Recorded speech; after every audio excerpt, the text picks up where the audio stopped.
Bismillahirrahmanirrahim. Assalamualaikum warahmatullahi wabarakatuh.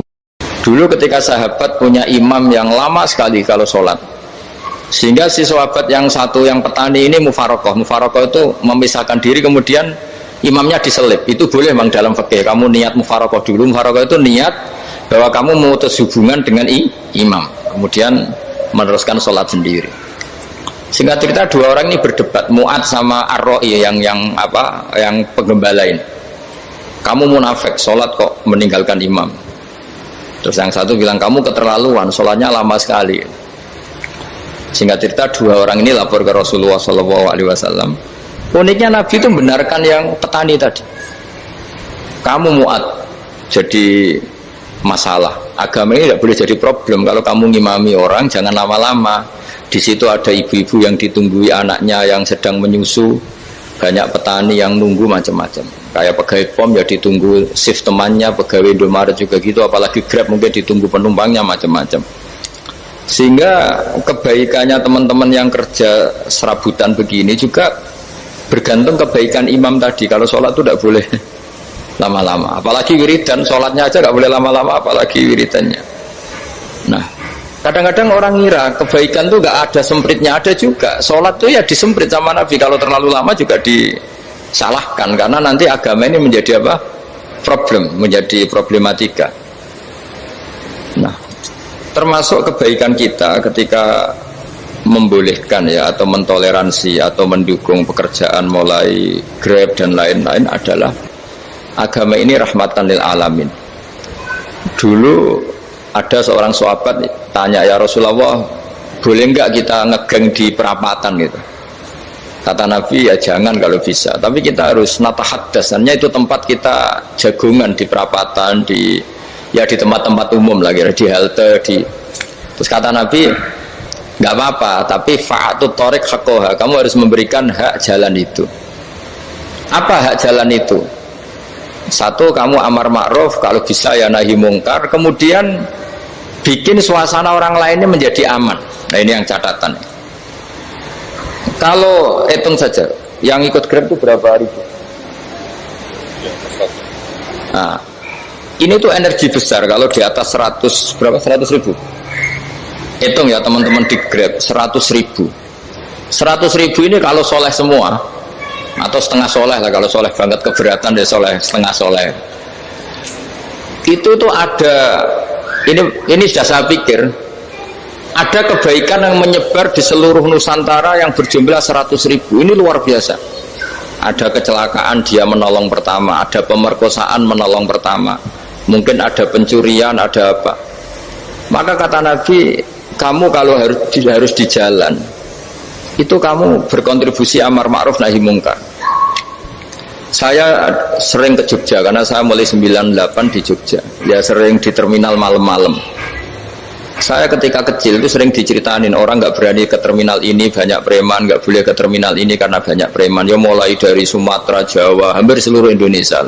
Kalau jam sekian sampai sekian sudah nggak berani karena banyak apa? Preman. Itu uniknya, preman-preman itu selain dulu ditangani tentara dan polisi, itu urusan negara ya kali itu, dan kita ngapresiasi. Itu hilangnya yang permanen itu bukan saja ditangani ABRI dan polisi, TNI dan polisi, tapi ditangani kultur. Banyak mulai orang soleh, santri dagangan di situ, ada ojek mangkal di situ, supir taksi mangkal di situ. Terus di sini orang-orang soleh yang menghalau ketika ada perempuan digoda atau perempuan dicopet atau apa. Terus lama-lama jadi kultur bahwa kebaikan ini dominan. Setelah kebaikan dominan, ini otomatis menyingkir sedikit demi sedikit. Jadi selain negara ini harus melakukan sesuatu yang seharusnya, yaitu menjaga masyarakat dari kriminalitas, sebetulnya yang paling awet dan paling mudah dilakukan itu tadi, kebaikan harus menjadi kultur bersama. Sehingga kalau terminal kemudian ada mbak-mbak jilbaban yang dagang, terus pak-paknya soleh, ada musola yang hidup, ojeknya juga gitu, terus supir taksinya, lalu kebaikan itu menjadi nilai bersama. Saking jadi nilai bersama, ibu-ibu yang takut atas dirinya nggak ngojek kecuali Pak ini karena terkenal amanah, nggak naksi kecuali Pak ini karena terkenal amanah. Dan kita Indonesia itu ingin seperti itu, sehingga amanah ini menjadi nilai bersama dan otomatis menjadi keamanan bersama. Cara wong Jawa itu tego nitipno anake karena dijamin aman, tego nitipkan istrinya juga karena dijamin aman. Nah, kalau kebaikan ini juga menjadi satu nilai jual dan kita bisa mengawal secara serius, itu alhamdulillah betul. Nah, dimulai dari mana? Satu, mental kita takwa. Kedua, sistem sosial, bahwa kita terkoneksi oleh indukan ya, juga terkoneksi oleh kepolisian. Maksudnya karena kita terdaftar, kalau ada anak hilang kan tinggal ini yang bawa wahyu misalnya. Jadi saya mohon, semohon-mohonnya, kebaikan ini harus jadi nilai bersama. Setelah terminal itu banyak orang baik, otomatis yang ini tuh menyingkir itu. Akhirnya apa? Nanti yang bos-bosnya toko itu ya hanya nitipkan sama orang soleh. Yang mau nge-grab juga hanya titip sama yang soleh. Begitu seterusnya. Sehingga jadi siklus kebaikan yang bersama. Nah, ini yang dimaksud Quran, wa tamiru bainakum bima'ruf. Iktimar itu namanya urusan bersama. Ya, saya ulang lagi ya. Jadi orang Arab kalau bilang iktimar itu urusan bersama. Sehingga bahasa Arabnya konferensi besar itu kalau di NU disebut apa? Muktamar. Muktamar itu menjadikan urusan publik dirembuk, itu namanya apa? Muktamar. Nah, di antara kebaikan yang diinginkan Islam itu wa tamiru bainakum bima'ruf. Urusan kebaikan ini menjadi urusan apa? Bersama. Ya, saya contoh itu kecil saya itu mesti dikandani sama orang-orang tua, jangan di terminal ini sampai jam ini, jangan di perapatan ini ketika sudah jam begini. Tapi barokahnya orang soleh bertebaran di mana-mana itu. Yang tukang grab ya di mana-mana, yang penjaga toko ya banyak yang soleh, yang ngojek, yang macam. Sehingga di terminal itu nyari tempat sholat ya gampang, cari tempat duduk ya gampang, nyari orang amanah ya gampang. Bahkan lama-lama yang nggak amanah ini nggak laku. Dan ini yang kita inginkan. Dan ketika nggak laku, akhirnya dia kalau ingin laku harus amanah, atau ingin laku harus tobat. Nah, agama ini urusan bersama, sehingga Allah mengistilahkan wa tamiru bainakum bima'ruf. Jadikan kebaikan ini urusan bersama. Sehingga karena ini urusan bersama, ketika kita jadi kiai juga harus, kalau misalnya tadi ada Gojek kok makmum, atau Grab kok makmum, atau super bis kok makmum, kiainya harus cepat sholatnya. Jangan baca surat Baqarah, nanti diomel-omelin apa penumpangnya. Begitu juga ibu-ibu menyempatkan jamaah, waktunya ada lama di rumah sudah ditunggu anaknya yang masih menyusu. Makanya Nabi ngendikan idza amma ahadukum as-sholata falyukhaffif. Kalau kamu jadi imam, sholatnya harus relatif cepat. Fa inna fihim ad-dhaif badal hajat. Di antara makmum itu yang banyak punya urusan. Selain ada yang lemah, ada yang punya banyak urusan.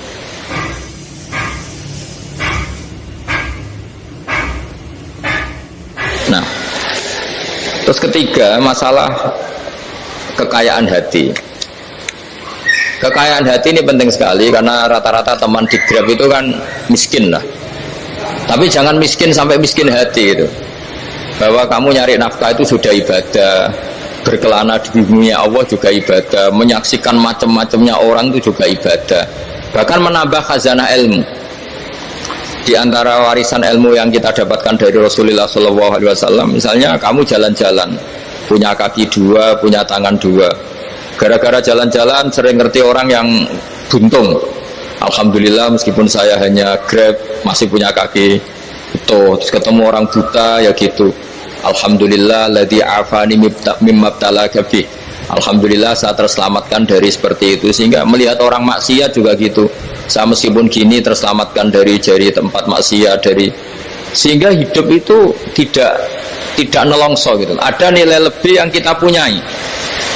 Jadi di antara kebaikan Islam adalah orang disuruh ingat sisi nikmat.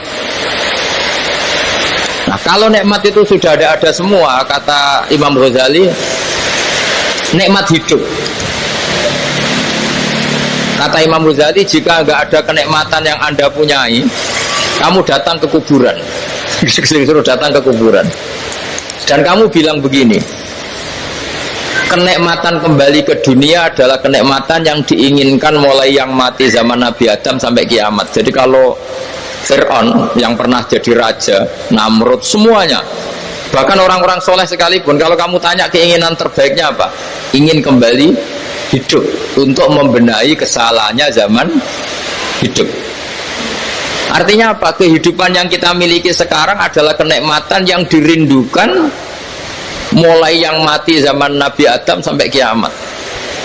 Maknanya apa? Kita punya kenikmatan yang luar biasa karena kenikmatan yang dirindukan oleh orang yang sudah mati mulai dulu sampai sekarang. Apapun masalah hidup Anda ini punya kenikmatan yang nggak tertandingi, yaitu namanya hidup. Barokahnya hidup itu kita bisa tobat. Setidaknya ingin tobat. Kalau nggak bisa tobat, ingin tobat. Makanya di Indonesia itu banyak nyuwun sewu, banyak maling yang anaknya itu soleh. Karena kalau ngandani anaknya tetap gini, wes le bapak tok sing lakoni kowe ojo, bapak tok yang alami ini kamu jangan. Banyak di Indonesia orang nggak bisa baca Quran, anaknya hafid. Karena setiap bodoh itu tidak diwariskan. Wes le bapak tok sing bodoh kowe ojo bodoh. Mungkin teman-teman di Grab juga gitu, wes bapak tok cong sing nasib ngene kowe ojo. Jadi kebaikan begini itu akan terus-menerus diwariskan. Sehingga banyak orang tidak tamat SD anaknya dosen, nggak tamat SMP anaknya dekan.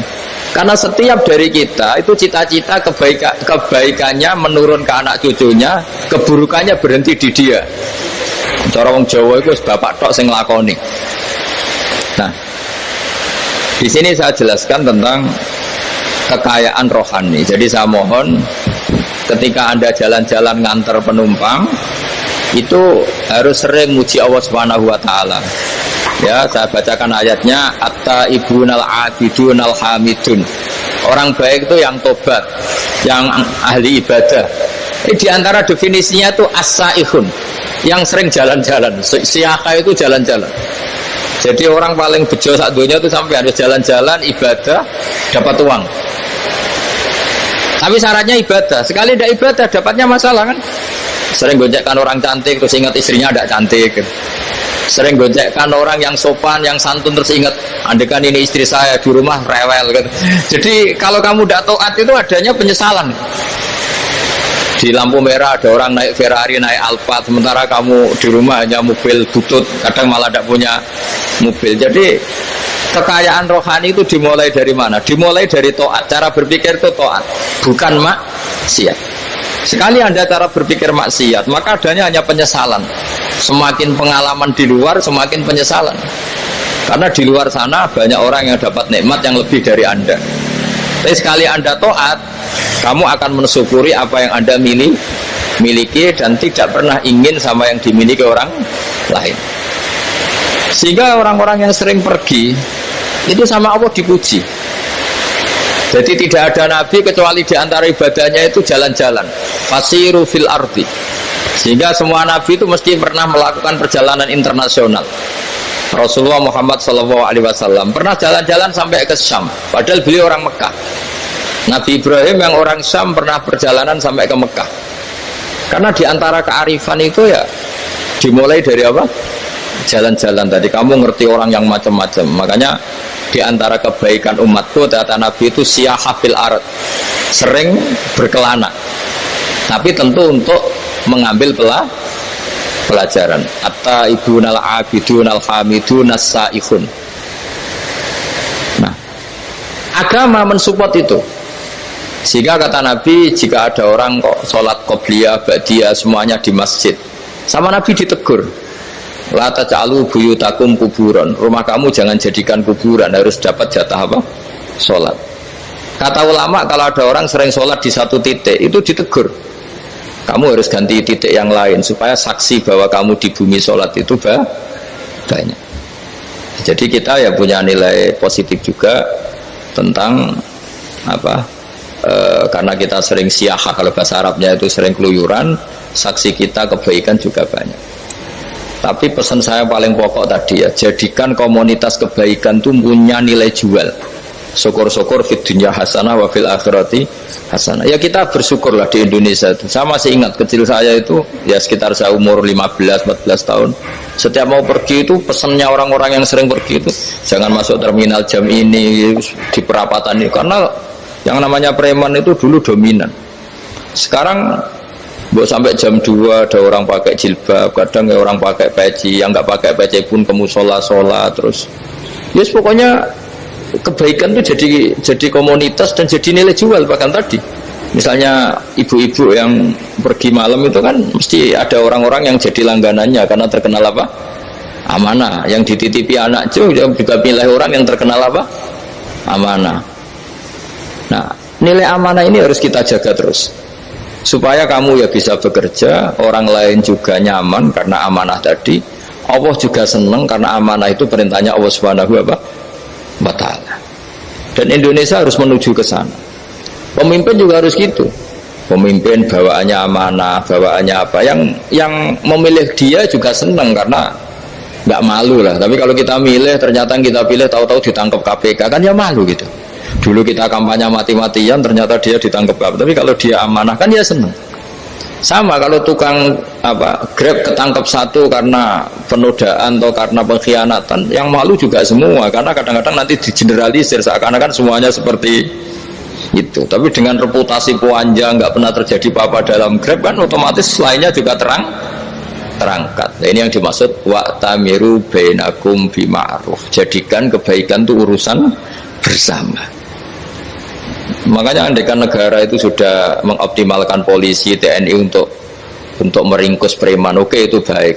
Tapi ya lebih awet lagi kalau itu ditopang masyarakat. Karena yang nggak amanah terkucilkan, terus akhirnya Grabnya nggak laku, akhirnya dia dipecat, akhirnya kan yang maksiat hilang, yang kriminal hilang, yang ada hanya Grab yang baik. Begitu juga di dunia apapun. Itu yang dimaksud wa'tamiru bainakum bima'ruf. Jadikan kebaikan ini urusan bersama. Nah, karena kita baik, otomatis jadi teladan yang baik bagi anak kita, istri kita, tetangga kita. Dan karena kita baik, maka terhormat. Sehingga orang melihat Grab itu simpatik, respect, karena reputasinya baik. Nah, karena orang respect tidak dicibir. Barokahnya tidak dicibir, tidak mangkel. Barokahnya tidak mangkel, tidak saling ejek, bahkan tidak saling bunuh. Coba kalau kita jelek, dicibir orang, kita dalam keadaan mabuk, tidak terkontrol, bunuh. Jadi efek dari maksiat itu begitu buruknya. Sehingga penelitian itu mengatakan kebanyakan kecelakaan ya pemicu utamanya rata-rata ya nyupir dalam keadaan mabuk. Beberapa nyuwun sewu kasus-kasus kriminal rata-rata ya dipicu oleh hal-hal seperti itu. Makanya meskipun di luar saya tolong hindari narkoba, hindari hal-hal yang maksiat supaya pekerjaan Anda ini barokah.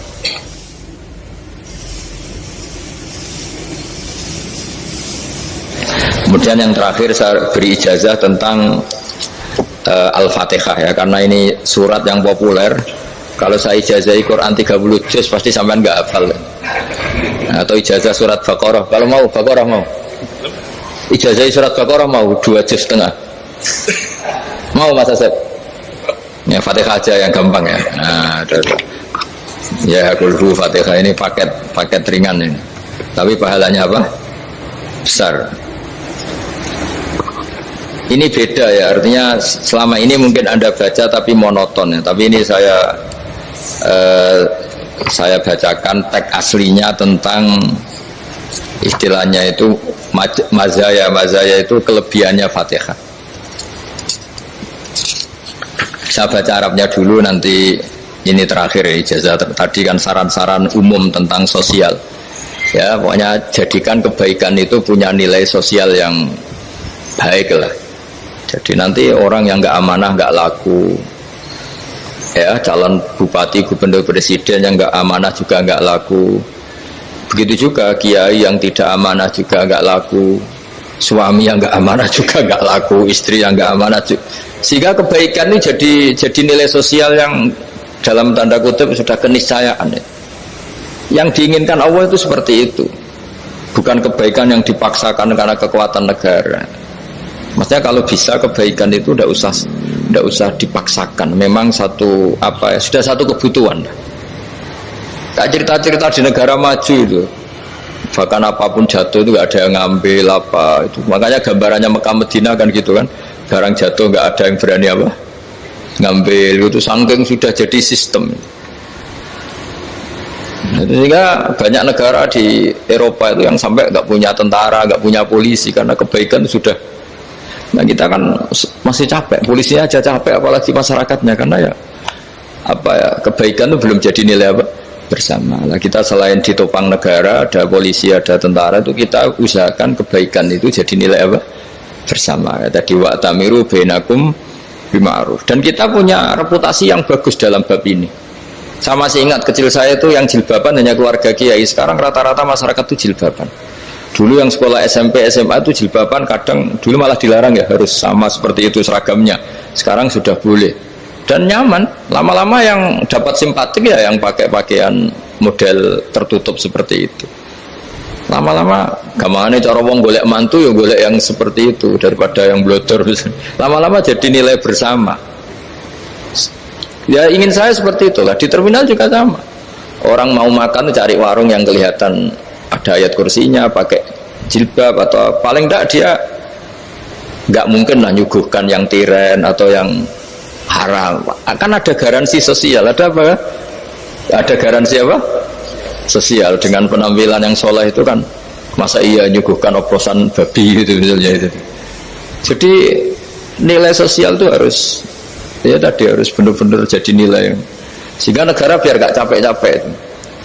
Polisi juga gak capek kan karena tugasnya corong Jawa mau ngawat-ngawati tok tapi tidak perlu tegang karena kebaikan sudah jadi nilai apa bersama.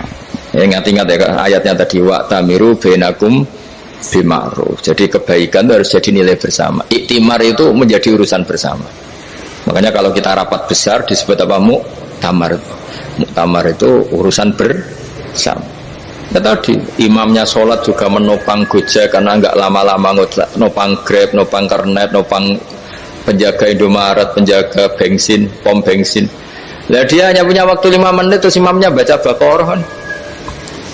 Iya imamnya mursyid, mungkin dia tambah lama tambah dapat aplaus dari muhibbinnya, tapi makmumnya dia tambah lama tambah dapat penghormatan dari pecintanya, tapi kitanya wah khusyuk wali kan dia dapat status naik lah, kita yang sudah tidak ikut jadi wali diganggu apa pekerjaannya. Kalau ada imam seperti itu sampai mufarokoh saja niat ya Allah sampai sini saja saya makmum orang itu, silakan orang itu punya urusan sendiri dengan jenengan ya sudah atau salib saja apa ya, itu boleh. Kalau dalam fikih namanya apa mufarokoh. Mufarokoh itu niat, tapi kamu jangan langsung selonong mufarokoh, niat dulu pamit sama Allah bahwa sekarang mau mufarokoh. Ya, tapi ya jadi sholat yang aneh kan, imamnya masih rukuk, kamu terus sujud, terus apa-apa selesai ya. Mungkin dalam pandangan itu orang lain ini maksudnya makmum gimana ini kok begini. Tapi sudahlah Allah Maha tahu. Nah, insya Allah dimaklumi. Ya saya baca tentang Fatihah ya, karena sampean pasti sering baca Fatihah. Supaya apa sekaligus jadi jimat lah gitu. Jadi kalau kamu sering di jalan-jalan yang mungkin sepi atau mungkin kan tidak semua teman Grab itu nasibnya bagus yang di Semarang Jogja. Mungkin yang di Kalimantan di Papua kan ada yang 10 kilo gak ketemu rumah, ya kan? Yang lihat di TV-TV itu kan kasihan kan. Sudah 10 kilo gak ketemu rumah, penumpangnya kuwekar preman tuh kan. Ini makan orang enggak kan udah. Kan ujiannya dua. Kalau penumpangnya cantik dia kecoba syahwat, kalau preman takut. Jadi orang itu selalu ujian itu. Sing sedengan itu kan jarang orang itu. Jadi kalau penumpangnya perempuan cantik ujiannya itu syahwat, kalau preman ujiannya ketakutan. Kalau orang yang lemah bau uang ujiannya kamu ingin garong. Jadi hidup itu memang semuanya ujian. Liyabluwakum ayyukum ahsanu amala. Makanya saya sering ditanya oleh teman-teman, Gus, nah ujiannya kenal wong wedok elek piye? Sama. Kenal wong ayu ujiannya syahwat, kenal wong elek ujiannya ngenyek, itu sama-sama dosa. Syahwat ya dosa, ngenyek juga dosa. Welek keriting untune metu ya dosa ngomong gitu. Kadang-kadang orang berpikir enak kancanan wong elek gak dosa. Kata siapa kancanan wong elek itu ya dosa karena bawaannya ngenyek. Ngenyek itu menyepelekan itu. Makanya saya itu ya nggak mau berteman sampean. Nanti kan bawaannya ngenyek atau seneng ya tidak tahu. Ya sudah ada takdir saja kalau ketemu ya tak ulang ngaji gitu. Tapi ini ngaji terakhir, setelah ini ngaji biasa aja, tidak usah resmi gini. Ngaji kok resmi aneh. Pokoknya nanti suatu saat kalau pandemi sudah berlalu saya akan ngaji Rebona. Ini ngaji ini ngaji yang kurang bagus karena ngatur kiai kurang berkah ini nanti, tapi ya lumayan lah masih mau ngaji. Ngaji kok tanggal ini, jam ini. Sekarang suatu saat kamu tak panggil, Mas Wahyu datang ke sini jam ini, tidak mesti bisa. Mungkin pas ada acara apa, oh, maaf ke sini pas ngecek, pas apa. Jadi ya sudah, tapi tak maafkan, enggak apa-apa. Takdir ya. Tak bacakan supaya sampean tahu keramatnya bismillah. Nah, sebelum saya bacakan bismillah Fatihah, tak beritahu tentang ilmu tafsirnya karena ini penting sekali. Fatihah itu dawuhnya Allah, tentu itu dawuhnya Allah. Saya ulang lagi, itu kalamullah. Tapi yang sudah diberikan kesampaian ke kita semua, sehingga seakan-akan itu menjadi dawuhnya kita ke Allah. Jangan salah loh ya, Fatihah itu dawuh Allah, tapi sudah diberikan ke kita, sehingga posisi kita itu yang punya itu. Nah, kenapa ini perlu dijelaskan? Karena nanti ada kalimat iyyaka na'budu wa iyyaka nasta'in. Kalau itu masih kalam Allah, berarti Allah ngomong ke kamu, ngendikan ke kamu, kepadamu aku menyembah. Masa Allah menyembah kamu? Nah, sehingga ilmu tafsir itu menyelesaikan itu dulu ya. Saya ulang lagi ya, sebelum sampean sering baca Fatihah, aku yakin ya sering baca. Tapi barokahnya tidak paham itu tidak pernah janggal. Enggak paham itu ya penting supaya tidak iskal, tidak janggal. Sebetulnya di kalimat itu ada yang janggal. Kalau Fatihah itu kalimatnya Allah atau kalam Allah, bagaimana dengan kata-kata iyyaka na'budu? Masa Allah ngendikan ke kita, kepadamu kami menyembah? Masa Allah menyembah kita? Maka penyelesaiannya secara ilmu tafsir gimana? Semua ulama mengatakan, bukan satu dua, semuanya mengatakan di Fatihah itu semuanya diberi kawalan kalimat. Saya ulang lagi ya, di Fatihah itu semuanya diberi awalan kalimat qulu, katakan wahai hambaku begini. Ya, katakan wahai hambaku begini. Nah, begini ini pelajaran dari Allah yang sudah diberikan ke kita. Terus kita mengatakan bismillahirrahmanirrahim, alhamdulillahirabbil, termasuk kita mengatakan iyyaka na'budu wa iyyaka nasta'in. Jangan bayangkan Allah ngendikan ke kita. Kalau Allah ngendikan kita berarti gini, hei wahyu ihdinas siratal mustaqim, tunjukkan saya jalan yang benar. Nah, nanti kamu terus, ya Allah, Anda aja minta tolong saya minta tolong siapa kan, jadi panjang kan. Ya, saya ulang lagi ya, jadi itu di ulumul Quran diterangkan gimana sebelum baca Fatihah ya. Fatihah itu kalamullah, ngendikannya Allah, tapi yang sudah diajarkan ke kita dan sudah milik kita, sehingga kalimat itu menjadi milik kita. Tapi ya kalamullah, tetap kalamullah, tapi sudah menjadi milik kita. Udah paham ya? Ya pinter nah.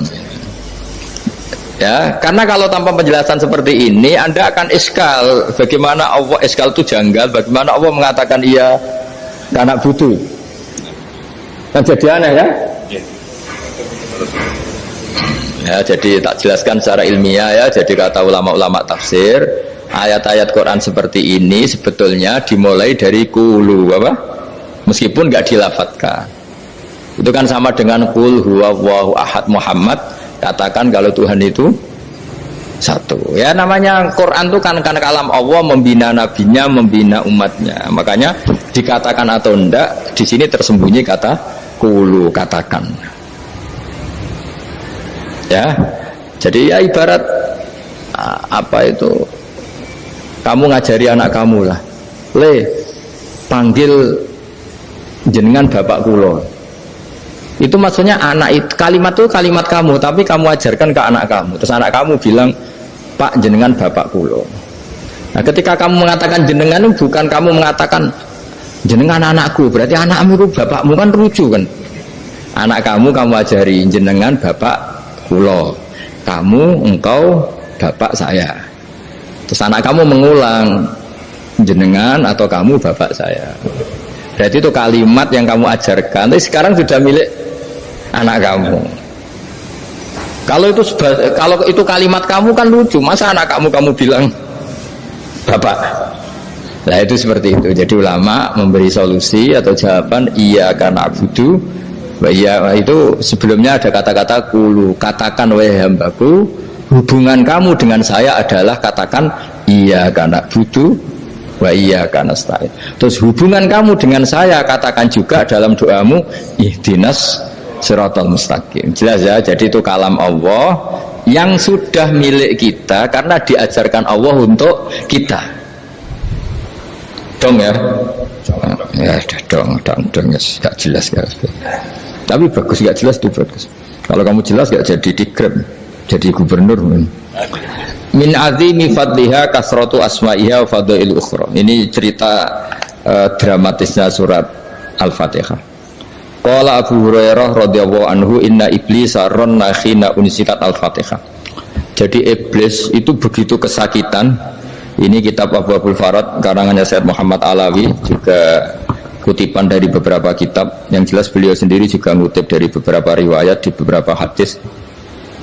Halaman 1, 2, 3. Ketika Fatihah turun itu iblis kesakitan. Kayak orang sakit gigi lah, tersiksa sisanya karena turunnya surat apa? Al-Fatihah. Artinya kalau Anda baca Fatihah dijiwai, maka Anda melemahkan setan, melemahkan iblis. Wa qala Mujahid, khina unzilat Fatihatul kitab ronna fastama indahu asyayatin. Jadi ketika Fatihah itu turun, iblis itu terkapar lah kira-kira. Sampai dijenguk banyak setan. Jadi kamarnya di ICU lah kira-kira gitu kalau sekarang itu. Entah Covid entah enggak tahu, pokoknya di ICU sampai dijenguk banyak setan. Enggak tahu bawa apa enggak tahu, pokoknya dijenguk banyak setan. Ono yang nyangoni karena ini apa? Ketuanya apa? Pingsan, sakit. Jadi iblis itu sakit sampai dijenguk anak buahnya setan-setan. Ya, semoga kalian semua tidak kenal setan. Kalau kenal berarti teman, apa? Wa qalu misla dzalik. Wa qala lahum laisa mimma taquluna syai'un walakin unzilat suratun laisa ajru qailiha illa an harramallahu alaihi nar jahannam. Saya ini bukan sakit fisik kata iblis. Kamu tidak usah jenguk saya, datangkan dokter terbaik, tidak usah. Saya ini tidak sakit fisik. Saya ini sakit karena ada surat yang diturunkan, yang pahala yang melafadzkan surat itu pasti selamat dari neraka.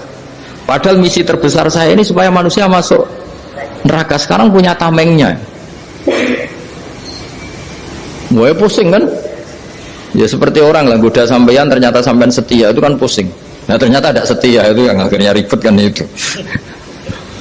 Jadi iblis itu cita-cita terbesarnya kan semua orang itu masuk neraka. Nah sekarang turun satu surat yang gara-gara surat itu siapapun yang baca dijamin selamat dari neraka. Jadi walakin unzilat suratun laisa ajru qailiha illa an harramallahu alaihi nar jahannam.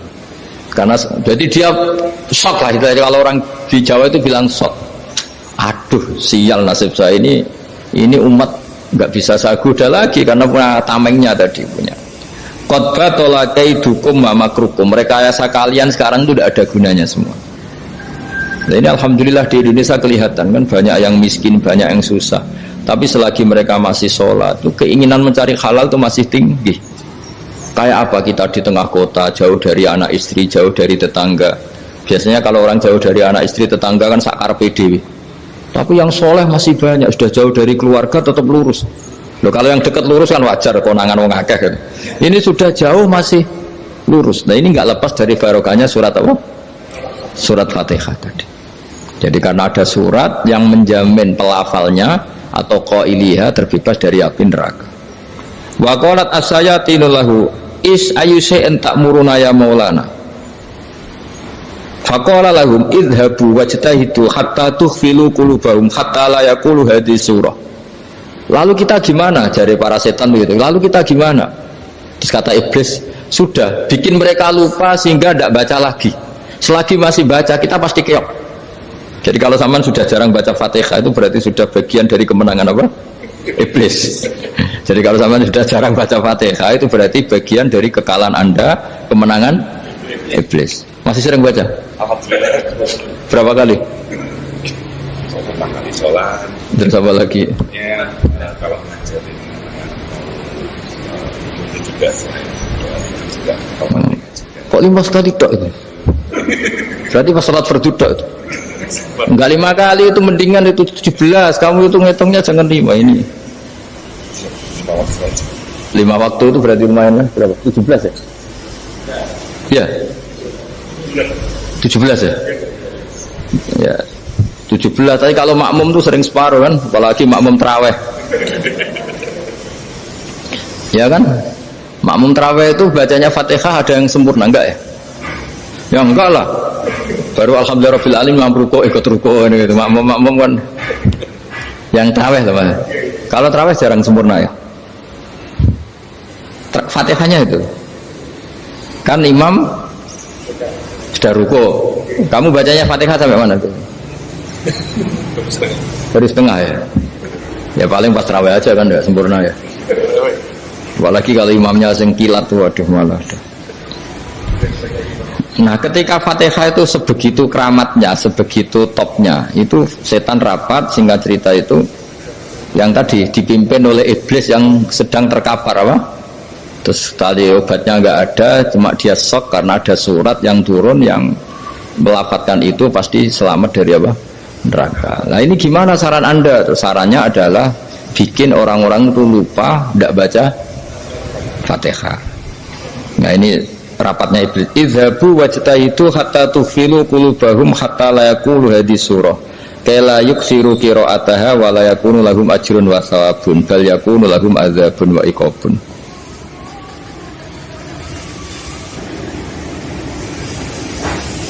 Jadi saya mohon selama ini Anda sudah baca, tapi mungkin hanya rutin saja. Napa rutin saja? Jadi barokahnya ngaji ini kamu punya kekuatan atau punya semangat membaca karena ini surat yang luar biasa. Ibarat gini, kalau sampean tanya, saya juga sering mikir, masa Gus hanya surat kok punya kekuatan seperti itu?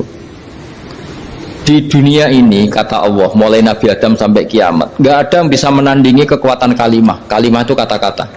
Nggak ada yang bisa menandingi kata-kata. Misalnya Anda nge-grab berangkat istri cuek, berangkat cuek, itu beda dengan ketika meskipun satu kalimat, wes Pak, muga-muga dilindungi pangeran, mungkin jenengan selamat, itu menjadi teduh dan semangatnya luar biasa karena kayak mendapat support. Jadi kira-kira kalimat itu hubungannya kita dengan Allah, Fatihah itu seperti itu. Kamu melafadzkan satu kata-kata yang dibenarkan langit bumi, dibenarkan aras, dibenarkan malaikat, dibenarkan semua penghuni di dunia ini. Sehingga itu efeknya luar biasa. Itu seperti gini ya, kamu cerai sama istri, terus nikah lagi katut babon. 10 tahun anak kamu dididik, ibunya benci kamu, dan memang Anda layak dibenci. Dididik. Dan sampai nggak pernah manggil kamu Pak. Suatu saat kamu tentu rindu kan, ingin dipanggil bapak oleh anak kamu. Suatu saat anak ini manggil kamu Pak E. Itu senengnya bukan main, hanya sebuah kata-kata. Makanya kadang-kadang orang itu tanya sama kiai, ijazah lafadz ini gunanya apa sih? Itu ijazah-ijazah itu untaian kata-kata, yang kata-kata ini dibenarkan langit dan bumi dan aras dan para malaikat, sehingga efeknya itu luar. Nah ibarat seperti itulah, kamu melafadzkan Fatihah itu melafadzkan kata-kata yang dibenarkan Allah dan Rasul dan semua malaikat, semua penghuni langit, maka ini efeknya pasti luar. Nah di sini lah orang-orang dulu itu tahu keramatnya itu, sehingga ketika melawan Belanda, melawan Jepang dulu itu kalimat-kalimat itu menjadi mantra yang luar biasa. Doa yang luar biasa. Tapi di era modern karena orang sudah tidak ngerti itu, dianggap itu mantra, jimat, khurafat, bid'ah, waduh ribet meneh malah. Sebetulnya tidak seperti itu. Memang kata-kata ini kekuatannya luar biasa. Sama kesakitan hati kamu juga karena itu. Wis ngojek wangilan. Lha Pak di bojo kok kowe gagahe tok kere. Wah, iku seling terus mesti. Padahal kalimat itu kan tidak melukai secara fisik, tapi apa kerjanya sesuk sarasa-rasa. Karena terus dengan pengadilan seperti itu kan, ngapain kerja demi perempuan yang seperti ini? Lagi-lagi kata-kata ini luar. Nah bayangkan kalau kata-kata itu adalah kalimat yang diajarkan Allah lewat Rasulnya, lewat malaikat Jibril. Kayak apa kekuatannya itu? Nah kira-kira Fatihah itu gitu. Kalimat yang baik, kalimatan thayyibah diajarkan oleh Allah dan Rasul. Kayak apa kira-kira kekuatannya? Pasti luar biasa. Wong support yang dikatakan istri kita, anak kita aja luar biasa, apalagi ini support yang diajarkan Allah dan Rasul. Ya makanya saya mohon kalau baca Fatihah, baca kalimat-kalimat thayyibah ketika sholat itu dijiwai. Ya misalnya Rabbana lakal hamdu mil'us samawati wa mil'ul ardi wa mil'u ma syi'ta min syai'im. Engkau zat yang layak dipuji, dan pujian ini memenuhi langit dan bumi. Karena kita tahu nggak ada sejengkal di alam raya ini kecuali di situ ada rahmat Allah. Misalnya kamu bisa lewat sampai rumah saya, kamu mungkin anggap biasa saja. Coba kalau ngalami likuifaksi, tahu-tahu bumi ini ambles, bisa ngelewati yang likuifaksi itu luar. Tanyakan orang pernah ngalami likuifaksi di Sulawesi, itu melihat bumi bisa diinjak gak ambles itu, wah luar. Sampean gak ngalami itu sehingga lewat bumi ya biasa aja. Coba kalau ngalami seperti tidur, ya biasa aja. Coba kalau ada gempa, bahwa bumi tenang ini sudah nikmat yang luar biasa. Masa kamu ngakui nikmat nunggu digituin? Ya kan? Nah, makanya baca Fatihah dijiwai lah, bahwa ini kalimat yang luar biasa. Nah, saya teruskan ya. Warwa Muslimun fi sahihihi an Ibnu Abbas radhiyallahu anhuma annahu qala bainama Jibril alaihi salam qaidun dan Nabi sami'a naqidan min fawqih farafa'a ra'sahu faqala hadza babun minas sama' futihal yawma lam yuftaqadhu ilal yawm fanazala minhu malakun faqala hadza malakun nazala ilal ardi wa lam yanzil qattu ilal yawma fasallim waqal abshir binuraini qad uti tahuma lam yu'tahuma nabiyyun qablak fatihatul kitab wa khawatimu suratil baqarah. Jadi suatu saat Jibril ini jagongan kira-kira gitu sama Rasulullah, tahu-tahu langit itu gemuruh. Langit gemuruh, kata Jibril, terus semuanya ngangkat kepala ke langit. Ini pintu langit baru ini dibuka, yang sebelumnya tidak pernah dibuka seperti ini. Turunlah malaikat, yang malaikat ini pun malaikat spesial, yang nggak malaikat murahan lah kira-kira gitu, yang nggak pernah turun ke bumi kecuali juga saat itu, dengan penyambutan yang luar biasa, dengan semuanya tidak pernah terjadi, hanya karena bahas surat Fatihah. Jadi ini surat yang luar biasa, pengawalannya lewat malaikat yang spesial, nggak pernah turun di bumi kecuali saat itu. Penyambutannya juga nggak pernah seperti itu, baru seperti itu. Jadi semuanya itu spesial. Nah, kenapa ini spesial? Karena di situ ada isi puja-puji kepada Allah Subhanahu wa Ta'ala. Ada ikrar kita, alhamdulillah rabbil alamin, ar-rahmanir rahim. Ikrar ini penting. Kalau contoh paling gampang gitulah. Kamu punya istri selama ini cerewet terus, suatu saat ngomong, Pak, tak angen-angen rono wong lanang koyo sampeyan. Itu langsung tidak ada lelaki sebaik engkau. Itu sama senengnya, masya Allah, karena ada ikrar dari seorang istri ke kamu. Nah, bayangkan kalau ikrar kita sebagai hamba diakui oleh Allah Subhanahu, maka ikrar ini akan dicatat sebagai kebaikan kita yang kita panen nanti di akhirat. Karena ada ikrar, kita ikrar bahwa alhamdulillah rabbil alamin, kita ikrar ar-rahmanir rahim, kita ikrar maliki yaumiddin, kita ikrar iyyaka na'budu wa iyyaka nasta'in. Sampean misalnya jadi orang Indonesia, ketemu orang Indonesia yang makmur di Jerman, terus lupa Indonesia. Kamu orang Indonesia? Enggak, saya enggak orang Indonesia. Mangkel gak kira-kira? Mangkel. Karena salah ikrar kan gitu. Ya, jadi saya mohon jangan anggap kalimat itu hal yang biasa, tapi luar biasa. Nggih, ngoten mawon. Assalamualaikum warahmatullahi wabarakatuh.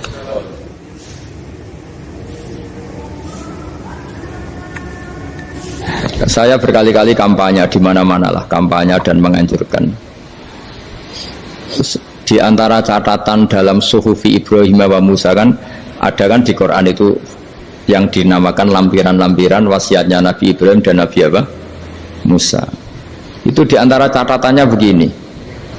Orang yang punya akal itu adalah orang yang bisa menikmati sesuatu yang baik.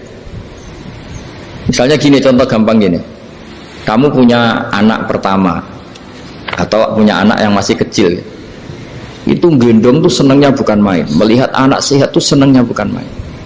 Mungkin saat itu banyak orang yang sedang maksiat dengan perempuan nakal atau dengan teman-teman nakalnya, yang nganggap seperti itu tidak nikmat. Tapi andaikan ini ditimbang ya ditimbang. Yang maksiat betulan, misalnya paling ukuran bahagianya itu 70%. Tapi yang ini, yang nimang anak baru lahir atau masih kecil, corong Jawa ngeloni anak, bisa saja bahagianya itu sampai 100%. Artinya selama ini kesalahan kita adalah nganggap maksiat itu pasti menyenangkan dan taat itu tidak menyenangkan. Makanya saya berkali-kali fatwa, untuk melawan kenikmatan maksiat, orang harus terbiasa menikmati taat, menikmati kebaikan. Jangan kira kita nimang istri nikmat, nimang anak nikmat, ketemu teman yang lama tidak ketemu juga nikmat. Artinya kita akan melewati berjam-jam untuk jagungan sama teman, sama anak, sama istri. Dan itu harus kamu nikmati supaya mengganti tidak berkebutuhan nikmat yang lewat jalur maksiat. Jadi saya mohon sarana-sarana yang menyenangkan itu, yang taat itu kita maksimalkan. Makanya bapak saya tuh sering pesen, kowe nak ngaji sing guyon, sing seneng. Nanti wong maksiat tuh karena cari kesenangan. Coba kalau kesenangan itu sudah didapatkan saat taat, maka tidak butuh lagi kesenangan yang berbentuk maksiat. Makanya orang-orang wali dulu kalau sudah sholat itu gak bisa berhenti karena merasa nikmat. Makanya Nabi pernah ngendikan wa qurratu aini fi sholat, nyaman saya itu kalau sedang sholat. Itu tadi. Bayangkan kalau besok itu pasti mati. Makanya latihannya harus gitu. Bayangkan besok itu pasti mati. Berarti itu hari terakhir kamu. Ya, dengan merasa hari terakhir itu kalau kamu maksiat kan malu. Waduh, mati pas. Makanya sholli sholata muwaddi'in, kamu sholat seakan-akan itu sholat terakhir. Dan bayangkan akhirat itu wa'mal li akhiratika ka'annaka tamutu, dan bayangkan akhirat itu besok kamu mati. Sehingga ketemu istri ya seneng karena ini pertemuan terakhir, ketemu anak ya seneng ini pertemuan terakhir, sholat juga tenanan karena ini sholat terakhir. Sehingga kalau mau maksiat tuh takut, jangan-jangan ini kehidupan saya terakhir kok tak pakai seperti ini. Nah, jadi di antara resepnya itu apa tadi? Nganggep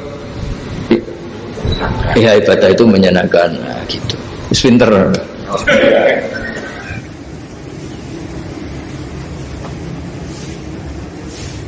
Oke, satu pertanyaan lagi, Gus. Ini ada pertanyaan dari teman-teman mitra driver Grab. Saat mengantarkan barang, tiba-tiba azan waktu sholat, ya, Gus.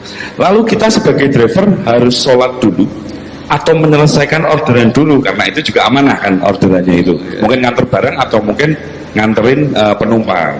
Mengingat barang tersebut sudah ditunggu pemiliknya dan penumpang tersebut juga sudah ada janji yang lain, pokoknya gitu. Nyuwun pencerahannya, Gus, gitu. Begini ya, ini kan fikih sosial ya. Saya jawab, ini memang harus pakai fikih, nggak pakai rasa. Saya ulang lagi, pakai fikih, nggak pakai rasa. Waktu sholat itu kan banyak ya, diantaranya maghrib dan isya, duhur dan asar, terus subuh sendiri. Ya, ben zaman belajar fikih, orang belajar tasawuf ya. Nah, kalau subuh itu tidak ada toleransinya kalau waktunya sudah tinggal 10 menit karena tidak ada jamak. Ya, tidak ada apa? Jamak. Sehingga misalnya kalau kamu ngojek waktu tinggal 10 menit ya harus sholat. Tapi kalau sekedar dengar azan ya, ini penanyanya kayaknya itu teman kamu, jadi fikihnya kayak kamu, gak jelas. Azan itu kan bukan akhir waktu sholat. Azan itu bukan akhir waktu sholat, tapi awal sholat. Itu tidak harus supir Grab, tidak harus supir Gojek. Meskipun kamu makan ada azan ya teruskan saja, kan tidak akhir waktu sholat. Anda menerima tamu, gendong anak, atau sedang nyupir, atau sedang bercengkrama sama teman. Kalau ada azan ya nggak apa-apa, misalnya diteruskan. Kan bukan akhir waktu sholat. Yang benar-benar ditinggalkan itu kalau waktu sholat misalnya tinggal 7 menit atau tinggal 8 menit, waktu yang mau tidak mau kamu harus tasarrufkan, kamu peruntukkan injury time gitu. Nah, injury time ya, gitu aja kok gak tahu ya.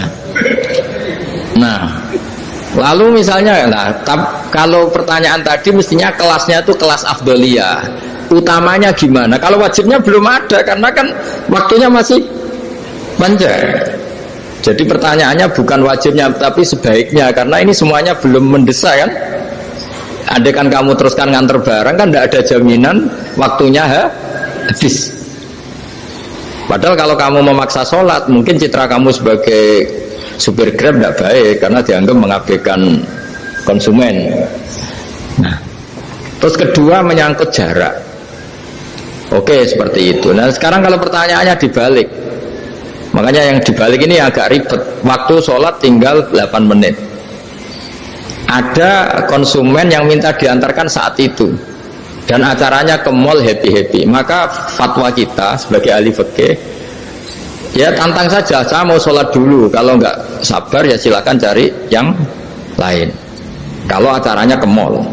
Tapi kalau acaranya kelahiran atau transfusi darah atau mau nganterin darah ke pasien yang sudah koma, maka kita langsung, karena ibadah sosial itu didahulukan mengalahkan ibadah yang haknya Allah. Karena Allah itu zat yang tidak butuh ibadah kalian. Tapi kalau pasien ini kalau nggak nang kesampaian darahnya mati misalnya. Jadi kemana Allah lebih apian lah gitu. Makanya masyhur kalau dalam fikih hak Allah sama hak adami ini dimenangkan hak adami. Tapi bukan karena Allah kita kalahkan. Allah tidak butuh itu semua. Jadi dikalahkan tapi bukan karena kalah, justru karena tidak butuh. Ya ibarat gini lah, Allah itu saking baiknya Allah kan pasti di atas orang tua kita. Itu pasti saya ulang lagi, baiknya Allah pasti di atas orang tua kita. Orang tua kita saja baik, apalagi Allah. Misalnya orang tua kamu butuh uang 5.000, adik kamu butuh uang 5.000, adik kamu yang kecil atau ya, kira-kira orang tua kamu tuh nyuruh dikasihkan beliau ke adik kamu, kira-kira saja ke adik kamu. Nah Allah itu saking baiknya, hal yang terkait Allah, misalnya tadi sholat tepat waktu sama ibadah sosial itu disuruh ibadah sosial. Karena ini kalau nggak kesampaian transfusi darahnya atau apalah, atau kamu dokter yang harus mengurus operasi waktunya tinggal 5 menit, kamu harus ngoperasi pasien dulu karena Allah bisa menerima sholat kamu. Nah tak terangkan lagi ini fikih terus. Lalu sholat yang apa?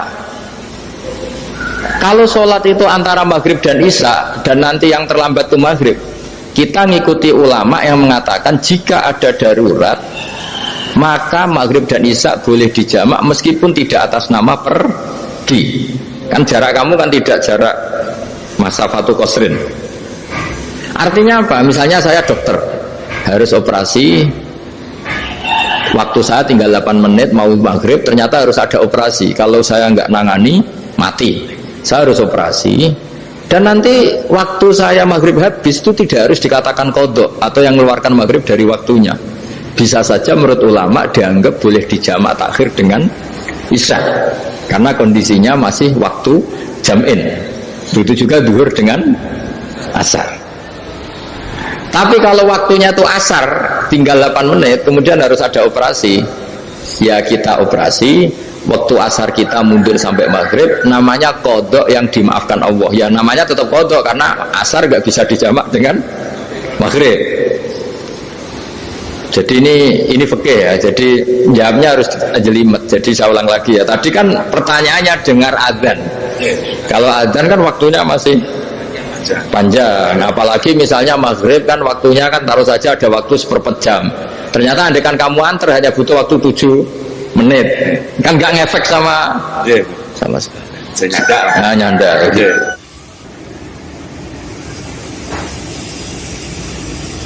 Kalau ada driver dapat orderan food nganterin makanan tapi makanannya non halal, itu pakai pripun. Nah makanya itu tadi kamu tahu betul kalau itu non halal loh. Kalau itu sudah tahu pasti non halal, ya, daging Tyrannosaurus nonton mungkin. Makanya tadi itu memang PR kita di semua profesi. Saya ulang lagi, itu PR kita di semua profesi. Jadi ya itu makanya pentingnya istighfar tuh di situ tuh sudah kita sebagai ulama menghalalkan tidak mungkin, mengharamkan kamu juga demo. Ini pekerjaan bis. Tapi yang jelas itu tidak bisa dihindari. Ya sama lah seperti orang di bis itu. Kadang-kadang kan didoain semoga semua penumpang hasil ke tempat masing-masing, dan kalau ada copet berarti kan doain copet juga hasil tujuannya. Jadi di semua profesi itu resikonya. Makanya tadi saya bicara tentang fikih. Kaidah umumnya menolong maksiat itu bagian dari maksiat, menolong taat itu bagian dari taat. Mau tidak mau harus ada hukumnya. Setidaknya barokahnya tahu hukum. Kalau kita salah belum istighfar gitu. Sudah salah nggak merasa salah itu. Jadi barokahnya tahu hukum itu paling enggak kan kita ya istighfar lah. Kan ya tadi seperti paket misalnya, kan ada saja orang paket yang jelas-jelas barangnya itu haram, tapi atas nama profesionalitas kan mungkin tetap dikirimkan. Tapi barokahnya ngerti hukum dia istighfar. Nah, tapi karena kalau kita menyarankan sudah ada usah pekerjaan yang lain banyak nanti kan rai-rai potongan tawakal dikandani ngono kan ya repot deh. Nah kalau kita kiai guys gak apa-apa, terus pangeran sugih.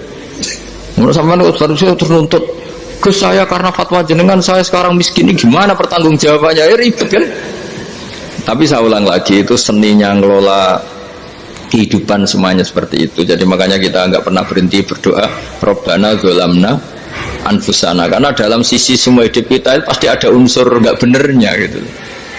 Ya saya ulang lagi, pokoknya kaidah umumnya itu menolong taat itu ya ikut bagian dari taat, menolong maksiat ya bagian dari maksiat. Tapi ya tadi ya kita harus istighfar kan. Cuma tadi yang jelas-jelas maksiat dan kita tidak tajassus. Saya ulang lagi, tidak tajassus itu neliti wong nanti jelimet.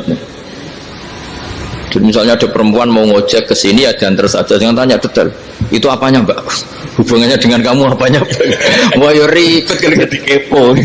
Wassallallahu ala sayyidina Muhammadin walhamdulillahi rabbil alamin.